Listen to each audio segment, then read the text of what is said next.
저희가 올해 2차 집값 하락이 시작될 거라고 이야기를 했죠. 이번에 떨어지기 시작하면은 글로벌 금융위기 때처럼 정상화 될 때까지 쭉 떨어질 텐데, 물론 그때도 전세자금 대출로 밑에를 받쳤기 때문에 완전 정상화는 안 됐어요. 지금 진짜 정상화는 전세자금 대출 때문에 될 수가 없는 상황이긴 하다. 그런데 어느 정도까지는 정상화가 될 수 있다고 말씀을 드리는 거고, 저희가 그 시점을 2015년 정도 수준에서 물가 상승률 더해서 한 20% 정도 더 붙은 가격 정도로 보고 있는데, 그 시작이 이미 진행되고 있다는 거죠. 지금 부동산은 지표, 문재인 정부 통계 조작 이야기를 하는데 또 이 이야기하면 또 좌파라고 빨갱이라고 할라. 그런데 이번 정부 통계가 굉장히 더 이상해요. 이번에 이번 주에 매수 심리 올랐다, KB에선 떨어지는데 왜 부동산만 유독 계속 긍정적인 지표가 나오느냐, 이런 것들도 좀 봐야 되겠고, 실질적으로 현재 그 지표는 주간이라고 나와도요, 주간 지표가 아니에요. 신고일 기준으로 들어가기 때문에 한 달 전 지표가 섞일 수도 있는 거예요. 그러니까 현재의 상황을 봐야 되겠죠. 현재 어때요? 지금 강남 아파트 호가가 뚝뚝 떨어지고 있다. 그리고 강북구는 석 달 만에 하락했고, 노도강 전반적으로 힘든데 특히 보시면 노원구 재건축 하락 거래 확산되고 있고, 노원구만 그런 거 아니에요. 지금 재건축 아파트 중에서 가장 유명한데, 물론 음마도 있지만 최근에 가장 많이 띄우고 가장 많이 유명한 데는 압구정 현대죠. 압구정 현대에 가서 한번 여기 실거래가 한번 보세요. 13억 떨어지고 막 그럽니다. 고점 80억이었는데 지금 67억 거래되고 그래요. 67억도 물론 굉장히 비싼 가격이죠. 그 다음에 지금 분당도 지금 집 보러 안 오고 가격 뚝뚝 떨어지고 있고, 도봉 1.7억 떨어지고 있고, 한강변인데 2억 넘게 뚝. 한강변이면은 한강이 이렇게 있으면 위쪽 아래쪽 있는데 여기 말하는 거예요. 여기 어디에요? 성동구. 그 다음에 서울 아파트 실거래가 10억 붕괴. 그리고 헬리오시티는 한 달 새 2억 6천만원 떨어졌고요. 지금 수도권에서도 3억 손해보고 눈물의 집 손절. 그리고 세종도 지금 하락 전환으로 바뀌었다. 이런 상황인 거고요. 실질적으로 강남권 같은 데 가면은 이렇게 뚝뚝 떨어진 거 보시면 8억. 얼마 전 대비로 8억이에요. 고점 대비로는 9억 4천 떨어졌는데, 얼마 전 거래된, 3달 전 거래된 거래에 비해서 8억이나 떨어진 가격이 나왔다. 특수 거래라고 하면서 우길 수 있는 직거래도 아니고, 오히려 22억짜리가 1층이었고 14억짜리는 11층이다. 그런 식으로 지금 강남권에서도 뚝뚝 떨어지는 게 나오고 있어요. 그런 거고, 부동산원에서 매수 심리 오르고 있습니다 어쩌고저쩌고 하는데, 실질적으로 문재인 정부 때 계속 그 얘기 했었죠. 부동산원 지표 못 믿겠다. 민간 지표를 봐라. 민간 지표 보면 어때요? 매수 우위 지수가 올라가는 듯 하다가 빡 풀어져서 올라가는 듯 하다가 다시 떨어지고 있죠. 그래서 비중을 보면은 매수자 많은 곳은 3.2%, 매도자 많은 곳은 66.4%로 매수 우위 지수는 36.9까지 떨어져서 8월 9월에 40을 넘는가 했더니 다시 30대로 떨어졌다. 이렇게 떨어지고 있다는 것 자체가 사는 사람들이 거의 없다는 거죠. 이것만 보면 나온다. 딱 비중이 이렇게 보인다. 그리고 거래량 자체는 급격히 떨어졌죠. 10월 지금 25,000건 신고가 됐습니다. 전국적으로. 많은 거래량이 아니에요. 그리고 서울 같은 경우는 지금 11월 8일인데도 아직 10월은 1,700건밖에 신고되지 않았고 11월은 100건도 아직 안 나왔다. 경기도로 가보더라도 9월에 19,000건으로 떨어진 다음 10월에 아직도 13,000, 14,000건 정도밖에 신고되지 않았고 11월 이제 1,000건 겨우 넘어갔다. 거래량은 이렇게 급격히 떨어졌죠? 그런데 매물은 어때요? 굉장히 빠르게 쌓이고 있죠. 되게 웃긴 게 뭔지 아세요? 저희가 지금 전세가 떨어지게 생겼다고 이야기를 하죠. 전세 매물이 쌓이고 있다고. 그래서 불과 한 달 만에 5,000건 가까이 매물이 쌓였다. 그런데 전세는 1년 전이랑 비교를 하면서 혹은 올해 초랑 비교하면서 전세 매물이 많이 빠졌으니까 전세가는 오릅니다. 이런 이야기를 하면서요, 올해 초랑 매매 매물을 비교하는 기사는 없다. 근데 실질적으로 매매 매물, 전세 매물, 월세 매물 지금 다시 적체되고 있는 중입니다. 10월부터 뒤집혀가지고 임차 매물도 적체되고 있는 중이고, 매매 매물 역시 계속 쌓이고 있는 중이죠. 그래서 쌓인 도시들을 보면은 오히려 집값이 떨어진 대구보다 집값이 떨어지지 않은 서울의 매물이 훨씬 더 많이 쌓였죠. 올해 초 5만 건이었는데 지금 7만 9천 건대까지 올라갔다. 실질적으로 8만 건 돌파했다가 저기 만료되고 이런 것들 좀 사라지고 나서 다시 쌓이고 있는 중이라서 더 쌓일 가능성은 높죠. 즉 보세요. 대구가 어떤 도시였어요? 작년부터 하락세가 굉장히 심각한 도시였죠.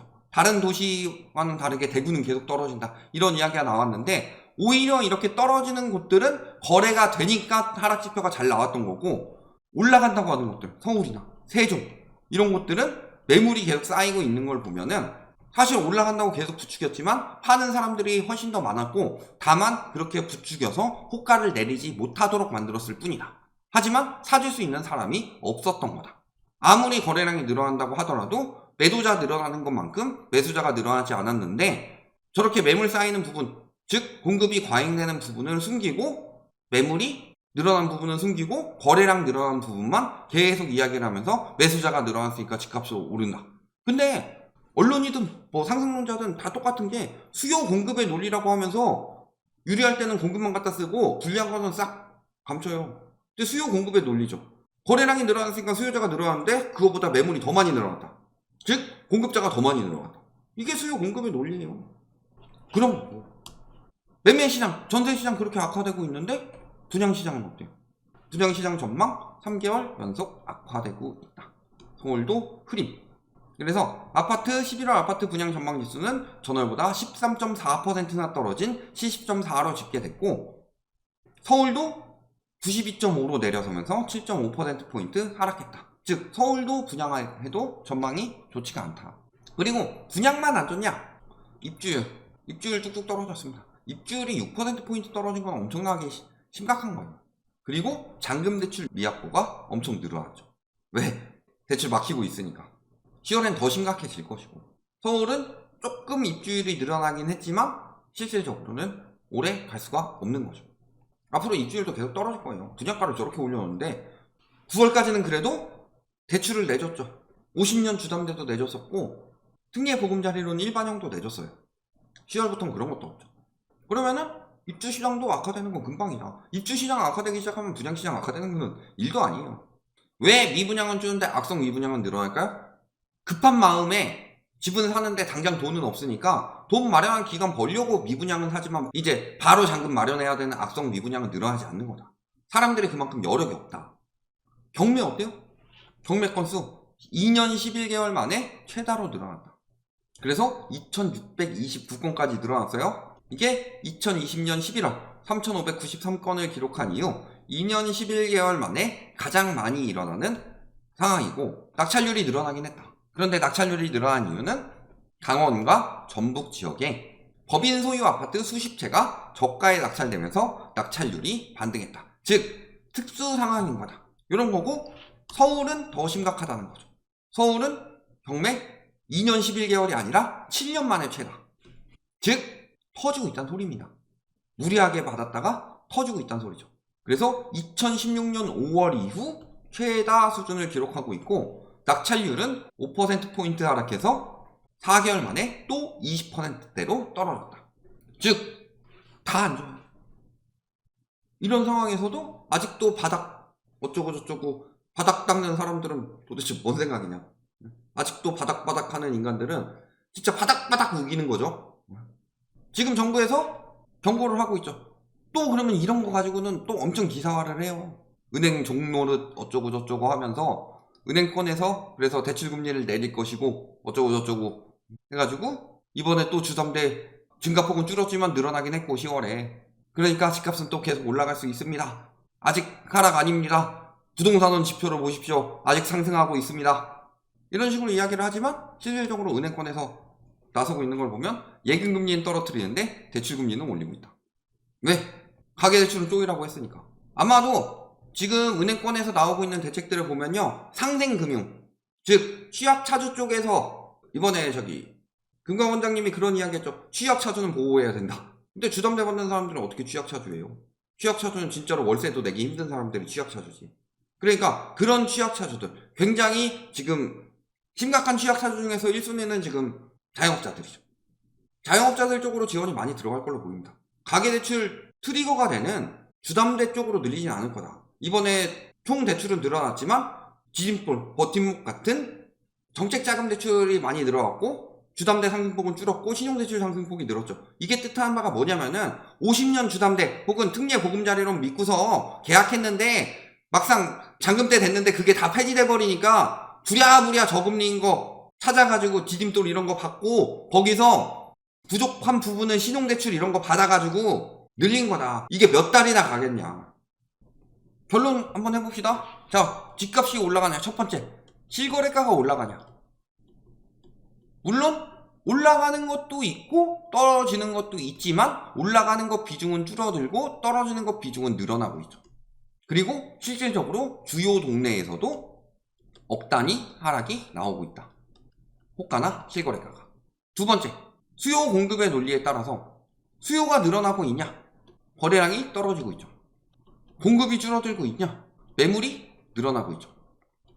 이 시장은 경매 시장에서도 마찬가지라서 공급, 즉 경매 건수는 늘어나고 있죠. 공급은 늘어나고 있는데 낙찰률은 강원도나 전북 같은 특수 상황이 아닌 경우에는 낙찰률이 다 떨어지고 있으니까 실질적으로는 수요 공급의 논리에 따라서 지금 수요는 줄고 공급은 늘고 있다. 그 다음 네 번째, 입주율 떨어지고 분양 경기 떨어지고 있어요. 분양 경기가 안 좋게 보고 있다는 소리는요, 원자 재비 상승 이런 영향도 있지만 높아진 분양가로 인해서 사람들이 분양시장에 안 들어오는 점도 분명히 영향을 주고 있죠. 그럼 여기서도 지금 수요는 계속 줄어들고 있다는 소리예요.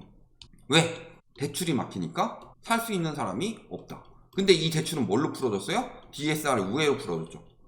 즉 DSR 우회를 해주지 않으면 살 수 있는 사람이 없는 거다. 지금 그래서 그 시장이 바로 10월부터 다 드러나고 있고 이 지표들이 11월에 조금씩 나오고 있는 거죠. 그러면 어떻게 되겠냐. 딱 보면 나왔죠. 지금 분위기가 바뀌었다는 걸 아직도 못 느끼고 있다면은 당신은 부동산 하면 안 됩니다. 이 바뀐 분위기를 눈치채지 못한다면은 부동산 하면 패가망신하기 딱 좋은 상황인 거고, 이 분위기를 느꼈다면은 지금은 어느 쪽을 생각해야 되냐. 이게 첫 번째로는 당장 어떻게 될 것이냐. 그 다음에 두 번째로는 이게 장기화 될 것이냐 아니냐. 이 두 가지를 따져봤을 때 둘 다 긍정적인 부분이 바닥을 찍고 올라간다는, 다시 반등한다는 긍정적으로 볼 상황은 없고 오히려 상황이 악화될 것들만 잔뜩 나와 있다.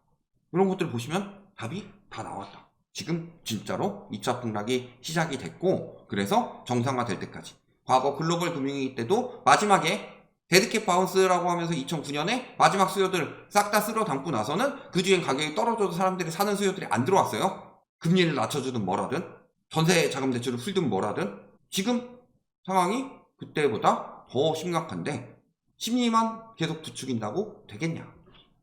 이렇게 보시면 답이 다 나온다. 여기까지 말씀드리겠습니다.